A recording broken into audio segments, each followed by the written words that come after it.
Je dis bonjour à tout le monde. Salut, amis visiteurs, amis et vraiment qui nous rejoignez sur la plateforme numérique. Le temps est arrivé maintenant où il faut aller plus loin. On ne peut pas se cantonner, je dirais, dans sa ville, dans son église ou autre. Il faut aller plus loin. Et c'est pourquoi, alléluia, je vous bénis parce que ce que nous faisons, c'est une œuvre d'évangélisation. Alléluia.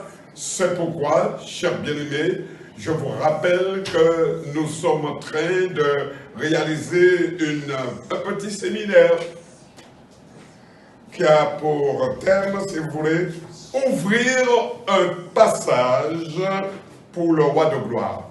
Le thème, ouvrir un passage pour le roi de gloire.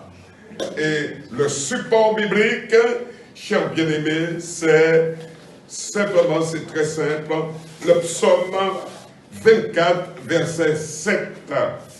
Qu'est-ce que ça nous dit? Ce psaume porte. Élevez vos linteaux. Élevez-vous, porte éternelle. Que le roi de gloire fasse son entrée. Et nous avons voulu faire cela sur 7 chapitres. 7 chapitres. Alors, le premier chapitre, c'est ouvrir le passage pour le roi de gloire. Le deuxième, c'est un modèle d'assemblée pour comprendre l'attente du Seigneur, l'église de Philadelphie. Ensuite, le troisième chapitre, c'est une nuée à apparaître. Et cette nuée, la Russie a été visitée depuis 2000, je dirais, le 15 février 2013 pour vraiment savoir que quelque chose va se passer, mais que Dieu a tout en main. Et le Seigneur, bien souvent, nous avertit. Il nous avertit. Il nous avertit, mais malgré cela, il y a de la rébellion. Il y a vraiment, je dirais, on n'écoute pas. On entend, mais on n'écoute pas. Alors, encore moins sans mettre la parole de Dieu en pratique. Mais, mes bien-aimés, nous, malheureusement, nous allons payer les conséquences de notre désobéissance. Et vous allez voir, parce que Dieu n'est pas menteur, vous allez voir la suite des choses. La suite des choses. Alléluia. Parce que Dieu a tous les éléments en main et il connaît toutes choses. Alors, ce matin, nous allons prendre un 4e chapitre.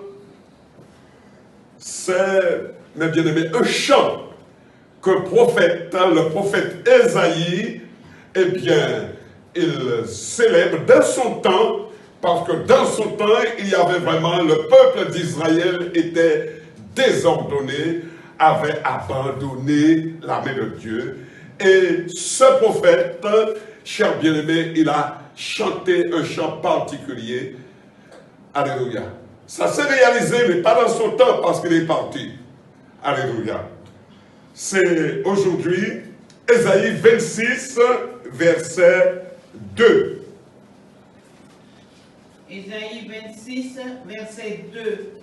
Ouvrez les portes, laissez entrer la nation juste et fidèle. Amen. Amen. Et il ajoute jusqu'au verset 24, au verset 4, pardon. À celui qui est ferme dans ses sentiments, tu assures la paix, la paix. Confiez-vous en l'Éternel à perpétuité, car l'Éternel est le rocher des siècles. Amen. Voilà ce que le prophète disait, chers bien-aimés, à une nation, la nation d'Israël, qui avait abandonné la main de Dieu. Alléluia. Mais nous aussi, aujourd'hui, ce que nous faisons, ce n'est pas tellement pour nous. Ouvrir les portes. Mais c'est surtout pour tous ceux qui ont abandonné le Seigneur.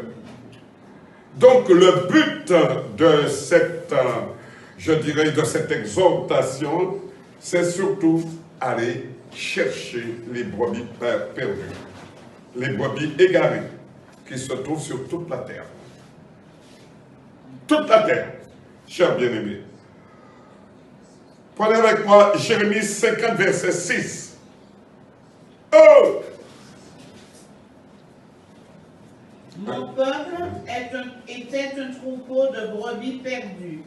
Leurs bergers les égaraient, les faisaient errer par les montagnes. Elles allaient de montagne sur les collines, oubliant leur bercail. Amen. Amen. Alléluia. J'aime bien vraiment la manière de formuler, et je dirais, cette prophétie. Mon peuple était un troupeau de brebis perdus. Était. Le temps. Leurs bergers les égaraient, les faisaient errer par les montagnes. Les brebis allaient de montagne, elles allaient des montagnes sur les collines, oubliant leur bercail. C'était un peuple perdu. Mais une bonne nouvelle aujourd'hui, chers bien-aimés, parce que lorsqu'on est dans la parole, oh, Dieu, de sa grâce et de sa bonté, nous fait connaître les choses à venir. Monte ici, je te ferai connaître les choses à venir. Et que pouvons-nous dire aujourd'hui à tous ces peuples, toutes ces nations qui sont égarées, que Dieu a la victoire dans leur vie.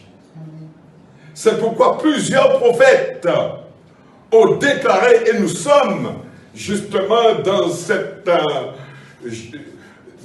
vision, parce que lorsque David a parlé, mes bien-aimés, porte, élevez-vous avec tout, laissez passer le roi de gloire. Le roi de gloire n'était pas encore arrivé. Mais mes bien-aimés, lorsque l'Esprit est en nous, l'Esprit nous montre les choses qui n'existent pas. Et nous devons travailler de plus en plus sur les choses qui ont été annoncées par la parole de Dieu. Et voilà ce que la parole de Dieu annonce aux peuples qui vont arriver. Alléluia. Qui vont entendre ce message. L'Église aura de plus en plus faim et soif dans les derniers jours qui précéderont le retour du Seigneur.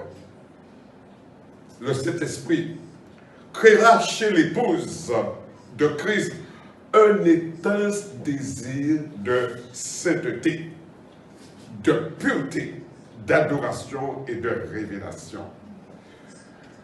Israël et les autres nations vont se lever parce qu'aujourd'hui, plus que jamais, l'Esprit, le Saint-Esprit est à l'œuvre. Les choses vont changer de bout à l'autre, mes bien-aimés, du monde, des îles, des nations, des continents. Nous pouvons déjà observer cette faim et cette soif profonde parmi ceux qui se sanctifient et qui veulent plaire à Dieu. Tout le problème, c'est de plaire à Dieu, c'est de se donner au Seigneur. Seigneur, qu'allons-nous emporter de la terre? Absolument rien, mes bien-aimés. Aujourd'hui, le Seigneur nous demande simplement, revenez à moi et faites ce que je vous dis, chers bien-aimés. Nous voyons que le Saint-Esprit attire les cœurs. On peut observer ça dans l'Église après le Covid, que le Saint-Esprit amène les gens de plus en plus à se rapprocher de lui. Leur cœur, mes bien-aimés, est attiré par une vie de consécration, une vie de prière, une vie de brisement devant le trône. Alléluia. Nous allons voir, observer aujourd'hui plus que jamais des gens qui vont descendre sur les genoux dans la présence de Dieu et qui vont dire, Seigneur, me voici. Les prières vont changer. La manière de prier va changer. Alléluia. Chers bien-aimés, quand Jésus est arrivé, est apparu, il a laissé un message à nous et il va nous demander des comptes. Matthieu 10, verset 6. Allez plutôt vers les brebis perdues de la maison d'Israël. Amen. Aujourd'hui, chers bien-aimés, plus que jamais, le travail qui est fait, on continue le travail. Ésaïe a commencé, d'autres, tous les prophètes de l'Ancien Testament ont parlé de cela. Mais maintenant, nous qui sommes de la dernière génération, l'église de la dernière génération, où le Seigneur a dit, acte 9, verset 31, l'église s'accroissait, se développait par l'assistance de cet esprit. Ce matin, nous avons vu déjà les effets de la présence de Dieu. Qui peut demeurer dans la présence de Dieu? Qui peut rester debout dans la présence de Dieu? C'est une réalité, mes bien-aimés. Lorsque Dieu est au milieu de son peuple, alléluia, les choses changent.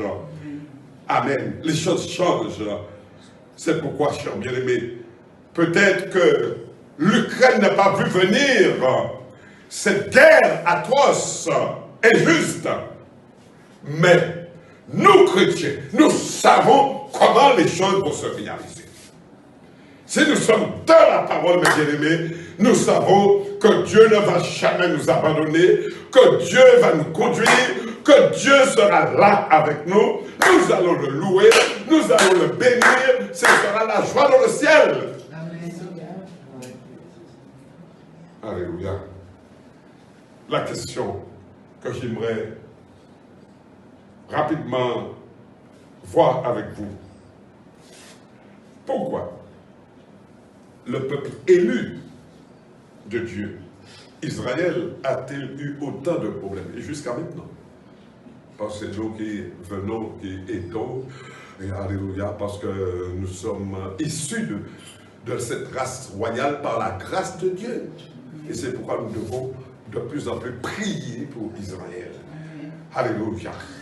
Je dirais même que notre travail est terminé à partir du moment où on a accepté Jésus. Très honnêtement dans notre cœur, maintenant nous devons nous tourner vers le travail de Dieu, attirer les autres à Dieu. Alléluia. Parce que la dernière action que nous devons faire, c'est une œuvre d'évangélisation. Une œuvre d'évangélisation. Notre manière de vivre, notre manière de parler, notre manière de louer, tout ce que nous faisons, mes bien-aimés, nous ne devons plus penser à nous, mais penser à ce peuple qui est égaré, qui est perdu. Mais le Seigneur veut que nous soyons rassemblés.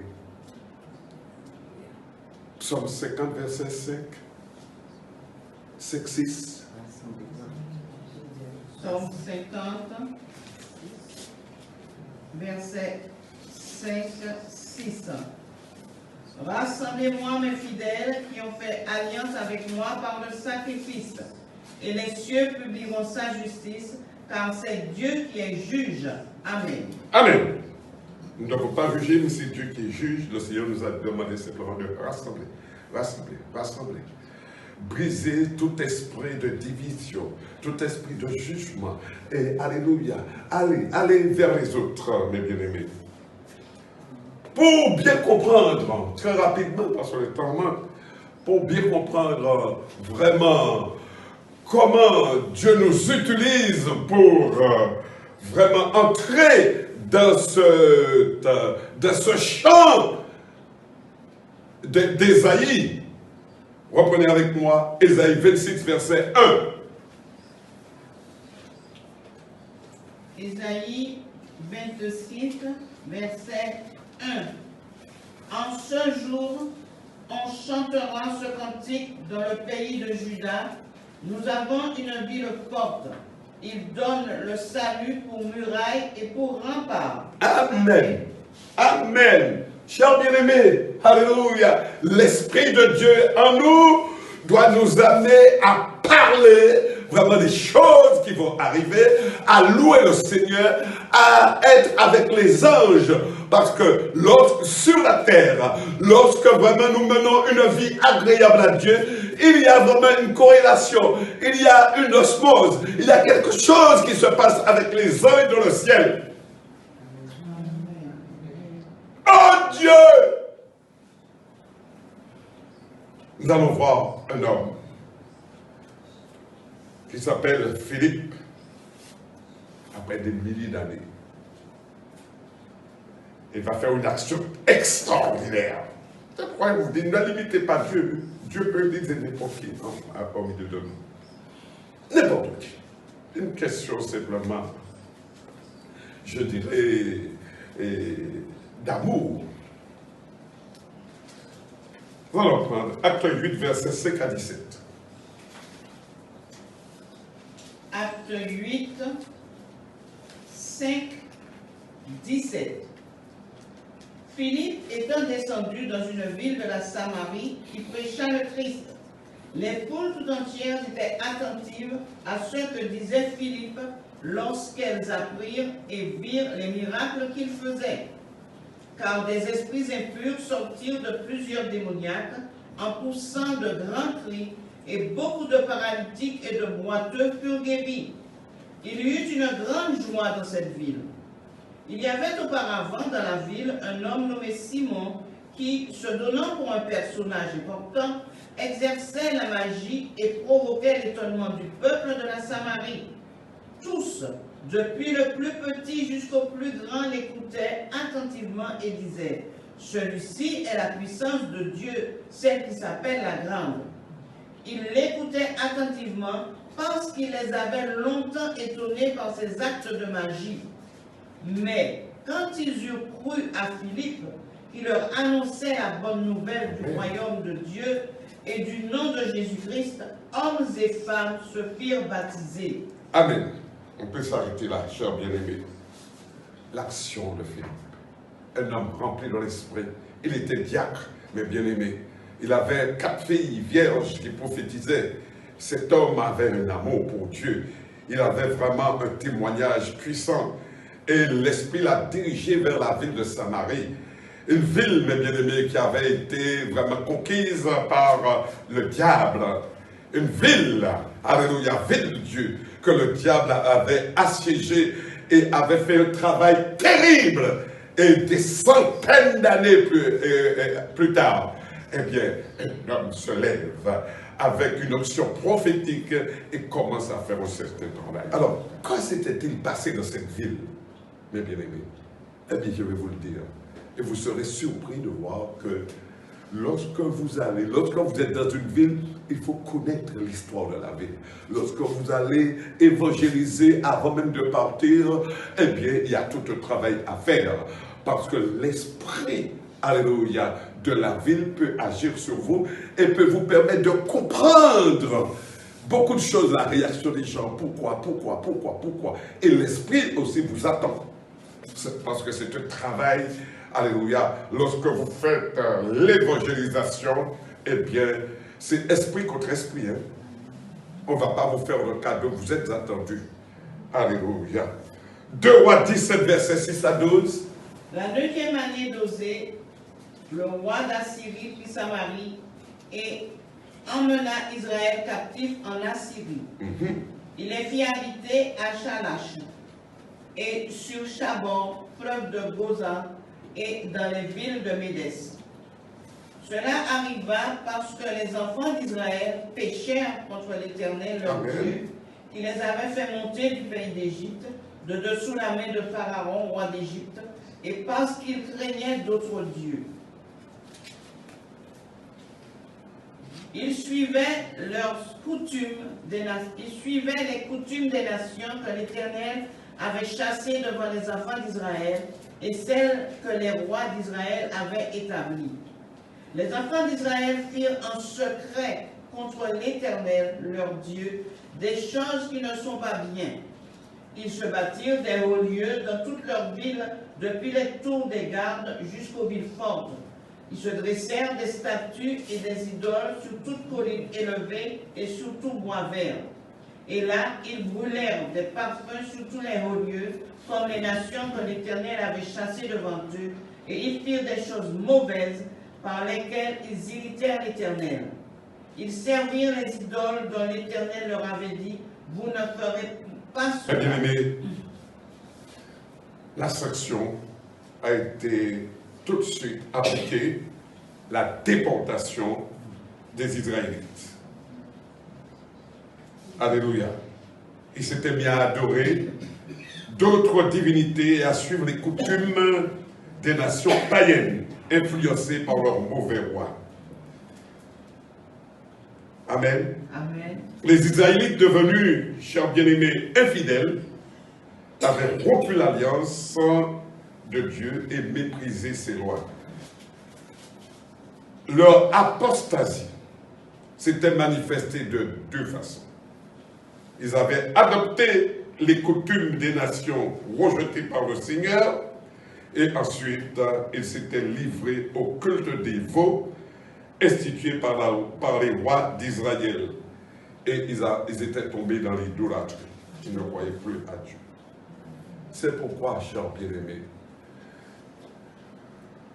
nous allons voir que notre homme, Ézéchias, va se lever, il va faire une réforme. Il va faire une réforme. Alléluia. On n'a pas le temps, mais c'est dans 2 Chroniques chapitre 29, Ézéchias, il va se lever et il va réparer les portes. Il va commencer par la tête. Parce que ceux qui avaient surtout abandonné, c'était ceux qui étaient à l'aise, la tête. Alléluia. Mais gloire soit rendue à Dieu. Il y avait des fidèles qui se sont levés. Et Dieu les a bénis. Chers bien-aimés, aujourd'hui plus que jamais. Oh Dieu!